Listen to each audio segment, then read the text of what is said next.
Hey people. These grays. These grays are green. Alrighty. Waiting for my guest to arrive. Oh, I think that is my guest. Yep. All right.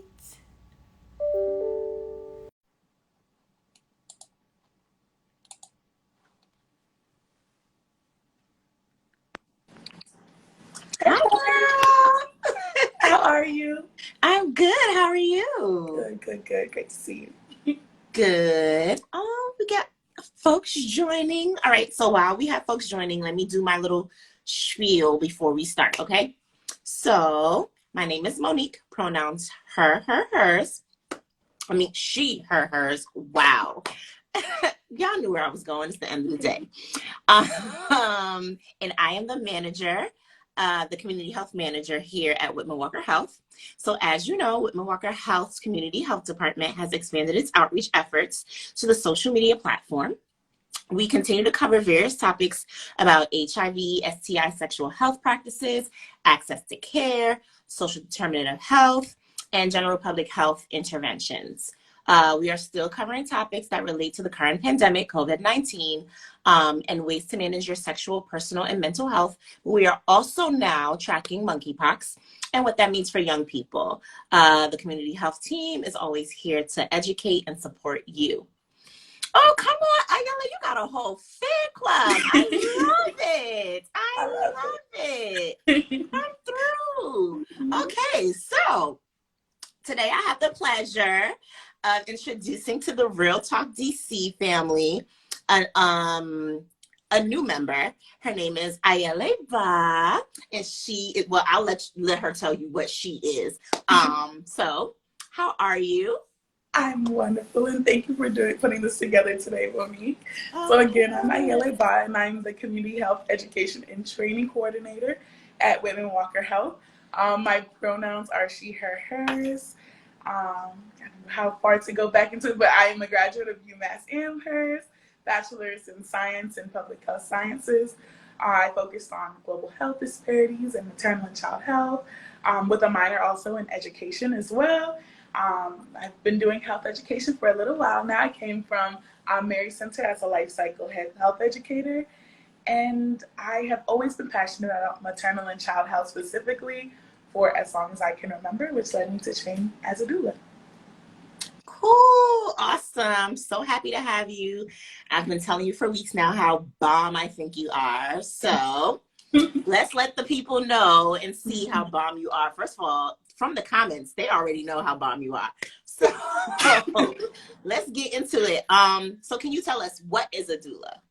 Yes. So a doula, if you like the technical definition by DONA, which is one of the international certifying agencies for doula work, they say that a doula is a trained professional that provides emotional, physical, partner, and evidence-based information support.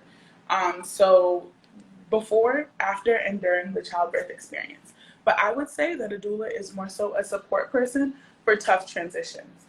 The transition into parenthood, or the choice not to, can be one that is full of love, pain, grief, joy, and a doula can help to navigate all of the emotions and feelings that come up with that.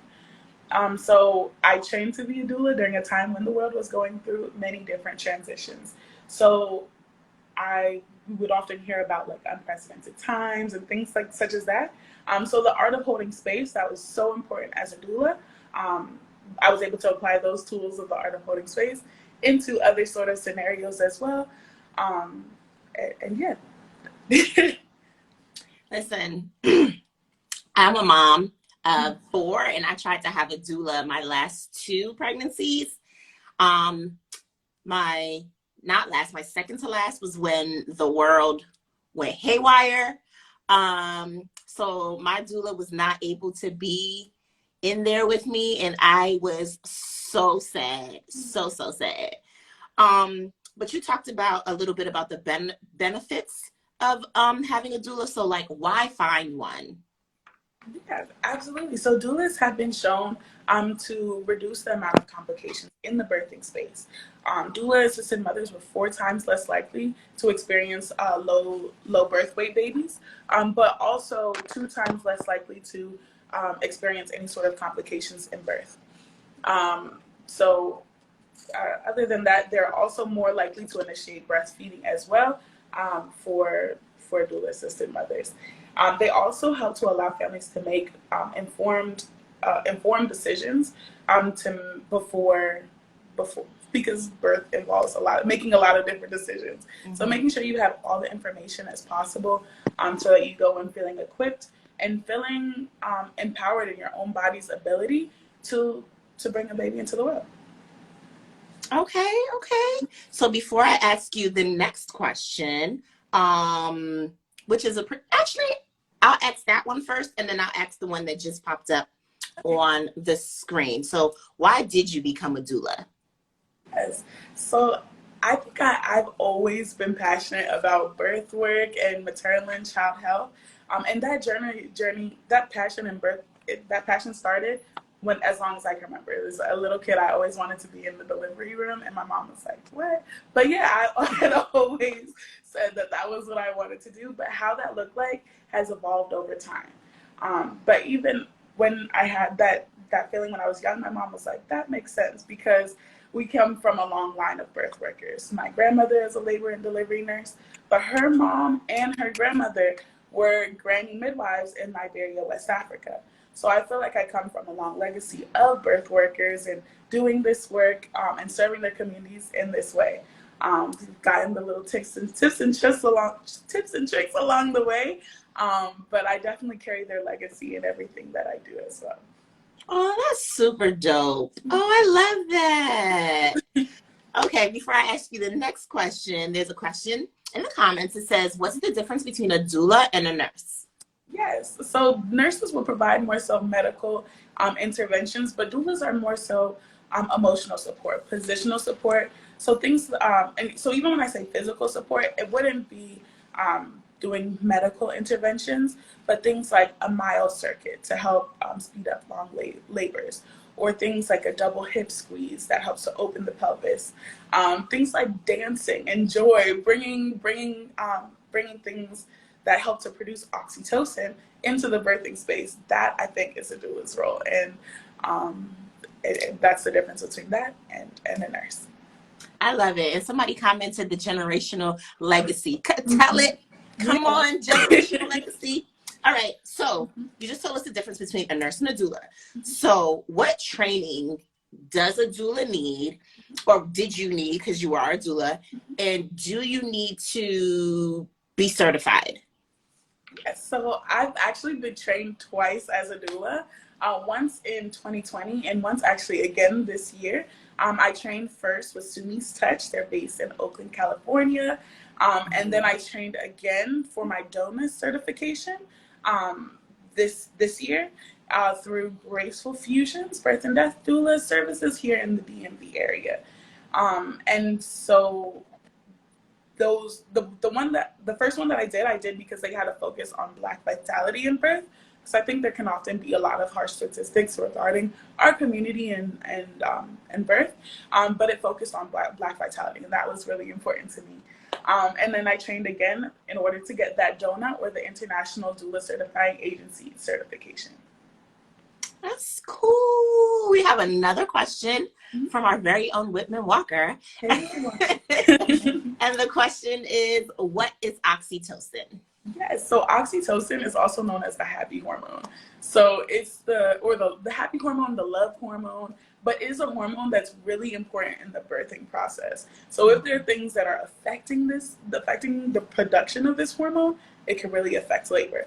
So that's why I think it's important to bring joy, bring feelings of love and comfort and peace into the birthing space to help with that production of oxytocin. And there is a artificial oxytocin, which is often used to start and to progress labor. That's called Pitocin. That can be pretty strong and cause, and yeah, it can be very, about Pitocin. So it can be very strong and cause different effects on the labor process and the body. So producing that natural oxytocin can be really important in the pregnancy. Oh, child. That word Pitocin triggered me. That Pitocin is no joke. No joke. But thank you for that. No worries. So how were the doulas? I mentioned this a little bit, that my second to last child was born at the beginning of the pandemic. So how were doulas able to support birthing people at the height of the pandemic? Yeah. Mine wasn't able to. No. Not in person anyway. So like how were you able to support birthing people at the height of the pandemic? First of all, I'm so sorry to hear that. But so yeah, I trained during the height of the pandemic. So those were the things that were taught to us during our training. And most of my experience has actually been through supporting people virtually, which I have loved. And so it can look like supporting the partner, providing education beforehand. I remember being on the phone with a mama on the way to the hospital, and we were going over the things that we discussed, what her wishes were, some labor coping mechanisms that she was about to put into use, and making sure that her partner was ready, because she was only allowed one support person with her in the room. Another way could be connecting parents to resources if needed, coordinating food trains, because people forget with a new baby it's hard to cook the food, clean the house, making sure they're connected to services like that as well, and being somebody that the birthing person can debrief after labor with, being someone they can talk about, like, this is what happened, go through the nitty and gritty, the good, the bad of the labor process, because I don't think there are enough spaces where people feel like they can talk about how their labor was and how they felt in the room. So I think that can be helpful for doula as well. I love that. And that meal train that you mentioned, important. Also had that during my last 2 pregnancies, and it was clutch. I love it. I had it for 6 weeks each time, the first 6 weeks when I got home, and it was amazing to not have to think about that additional step, especially since I have like a large family. Not having to worry about what these kids gonna eat, what my husband's gonna eat. Like, somebody's already sending food. Like, don't stress me. I loved it. Something on. Yes. And put something on. Right, exactly. Somebody else asked, are doulas usually African American? There are doulas of all types, they're doulas. They're not all mainly African American. I think that right now there is a push to train more doulas of color, to more so diversify the field and make sure that everybody who wants a doula can have a doula and can see themselves reflected in their doula, or feel as comfortable as possible with their doula as well. I love that. I wish I had the heart option so I could heart. And I have one last question, but I'm not ready for us to be finished yet. So tell me a little bit more about like the emotional support in the room. Definitely. So I think one of the main parts about a doula is holding space, and so that emotional support can look like easing, because it's hard to, as somebody who has not given birth, to say, I know what you're going through, because I don't. But it's more so being like, you're not alone. You're going to make it through this, and that trust in yourself to be able to get through the process, to breathe, to remember that you're going to be okay, you're supported, you're safe, you're loved, you're going to get through this. I think that's very important. I'm so sorry about that. That is the phone ringing. Yeah, I know about that team's call. Yes. So thank you for that. I do also want to ask another question about, because you are a person of color, I am also a person of color. How do you think, and I think you touched on it a little bit, how do you think birthing people of color benefit from a doula? It's been said like a lot of times that, you know, folks don't listen to birthing people when they're in the room. I had a personal experience where I was actually having pain, and my nurse, who was not a person of color, was just like, "Are you sure?" And I was like, "Yeah, I'm sure. I just had a C-section. I'm pretty sure that I'm in pain." So how important is it to for the doula to be in space to make sure that you know, the birthing person's voice is being heard? Yeah, so I definitely think that's important. I'm so sorry that you had that experience as well. Um, so unfortunately, there are such um, serious statistics regarding our community in the birthing space. And oftentimes we go into the birthing space and don't see ourselves reflected in that room. Mm-hmm. So having somebody that you know is going to listen to you, and you know that, and they know your wishes already, and can help to advocate for those as well.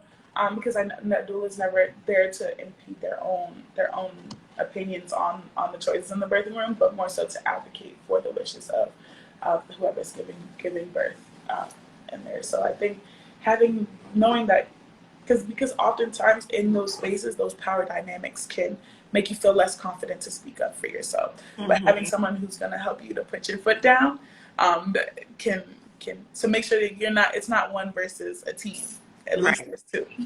Right. Especially when you're going through the I don't want to call it pain, but when you're going through the moment, The motions. you definitely need someone else in your corner reminding the other folks in the room, like, hey, this is what this person wants. And so that's definitely you're there for them. Yeah. I see a question. There's two, actually. The first one is, what are the usual rates for doula services? That's a very, very important question. So I think it differs. I'm a volunteer, mainly volunteer doula. So I volunteer my services to those who cannot afford them, for the most part. But the rates vary depending on geographical location, and services that are included as well. I include different services and different packages as well.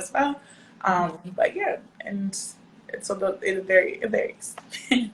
Got you. So to piggyback off of that question, are there any, because you said you volunteer your services, are there any organizations or programs for folks who would like a doula but can't necessarily afford to have one, or afford whatever rate is going in their area? Are there programs for them? Absolutely. So I'm actually a volunteer doula for Mary Center that offers free doula services for all of their participants receiving prenatal care there. But I'm trying to think of some other ones in the area that offer them. I know there are doula groups at like Community of Hope and Mama Toto's Village, but I'm not sure if they're volunteer free. Got you. Okay. Another question that is here: how do you connect with a doula or find the right doula for you? Yes.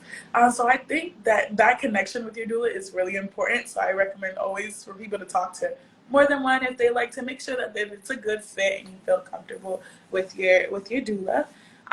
And so that's why those prenatal visits are really important, to make sure that you mesh well. I mean, and it goes both ways as well. So that's why those visits before labor are so very important. Yes. So I have two questions. First one is, for the C-section mamas, I am one of them, who had a C-section, or C-section is short for cesarean section for folks who are on the live who don't know, and are trying to do a VBAC, and VBAC is vaginal birth after cesarean, or a TOLAC, which is trial of labor after cesarean. Do you recommend having a doula if you are trying to have a VBAC or a TOLAC?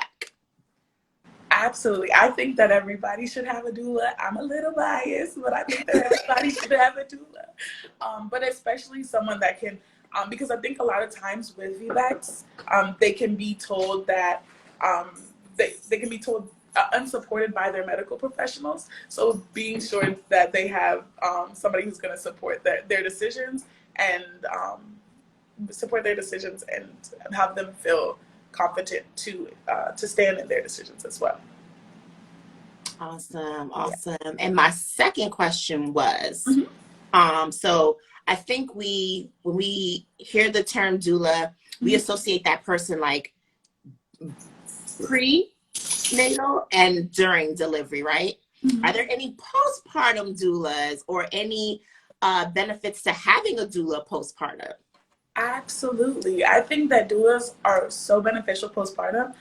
For instance, as I stated before, I'm from Liberia, West Africa. So something that's really important in our culture is baby wearing. So we can teach baby wearing, helping with initiating and continuing with breastfeeding as well. Things like the meal trains we discussed as well, helping with Mhm. chores around the house. Having someone that you don't feel like you need to host after you deliver as well, I think can be really important to know that, oh, they're here to complete this task. So that's why I think it'd be really helpful to have postpartum doulas. Awesome. Yes. The baby wearing. Mhm. How old? How young? When my youngest is about to be 5 months this week, Yeah. actually. Oh, Can I still wear him? absolutely, absolutely. I have a 2-year-old cousin, and she's so used to me putting her on my back that she will like grab the cloth and be like, "Put me on your back." But it's something I can definitely teach you one day if Let's you see. like. We'll talk about that offline. Definitely, definitely. I see some more questions. So one is, can you hire your doula early on in the pregnancy? Absolutely, absolutely. You can hire your doula as soon as as soon as you know you're pregnant. Some doulas also assist with not just with pregnancy and birth, but there are also doulas such as myself. I'm a full spectrum doula that assists with abortions as well, and with pre-pregnancy planning, and also I'm thinking of one, and birth control options. Sorry, that's the That's cool. Okay, another question. one. Does insurance cover doula services? Very That important question. Very important question, and that's a fairly new concept because I believe it was just as recently as this year that certain Medicaids have started covering it. So in this area, very few have started to um, cover it in this area. So I believe DC and Maryland have just started. DC and Maryland Medicaid services have started covering it. There are also options like FSAs, flexible spending accounts, Mhm. that can help to pay for doula services as well. That's crazy to me that in the year of our Lord 2022 is when they just now starting to cover Right, it. especially with the statistics that show how beneficial they can be. Right. Crazy. Mhm. Another question. What factors are important when selecting a doula? Hmm, that's a really great question.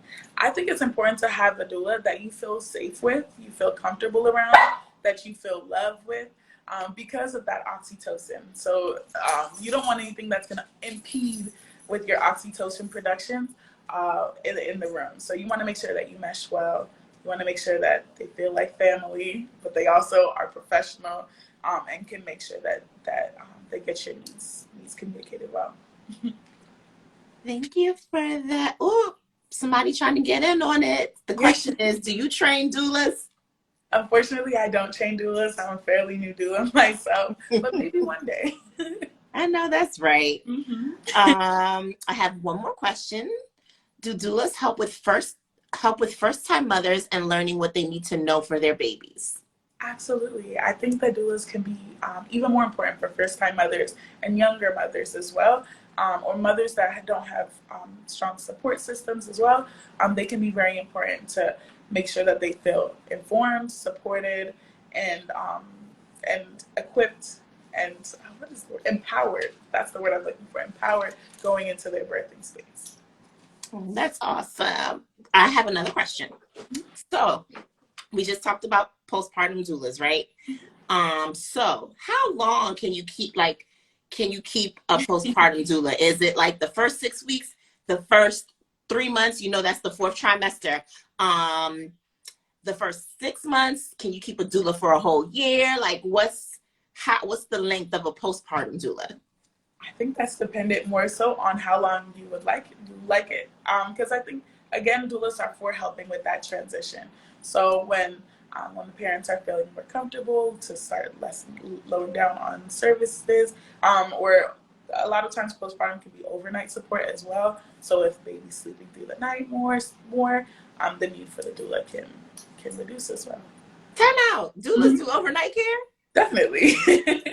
Definitely. Does that include sleep training? Sleep training? Yep. Sleep training. Oh, Ayele, girl, I have to talk to you later. Ooh. I see another question. It says, can you teach me how to hold a baby? That's a real question. Mm-hmm. I was about to laugh for a second, but that's a real question because babies are so fragile. Oh, and the person said they're so delicate, but they move around so much. So true. Like, and you get nervous, especially if it's your first time. You don't want to drop, especially if you're like going to visit someone, you don't want to drop anyone's baby. Yeah. You don't want to drop anyone's baby. Lord, you don't want to drop anyone's baby. So like, yeah. Can you teach how to hold a baby? Absolutely. So I like to use dolls. Sometimes I'll probably even use my dog since he's about that size for how to support the neck and making sure that the baby is supported and not in a way that they're going to roll over. So I think that could be that is a really important part of getting ready for parenthood as well. How to hold the baby, wear the baby. How you plan to feed the baby. Those are all things that are important to come up in. How baby should sleep in crib or bassinet, or this might be a taboo question. And if you can't answer it, just, plead the fifth. Okay. But in terms of sleeping, people, baby needs a safe space to sleep.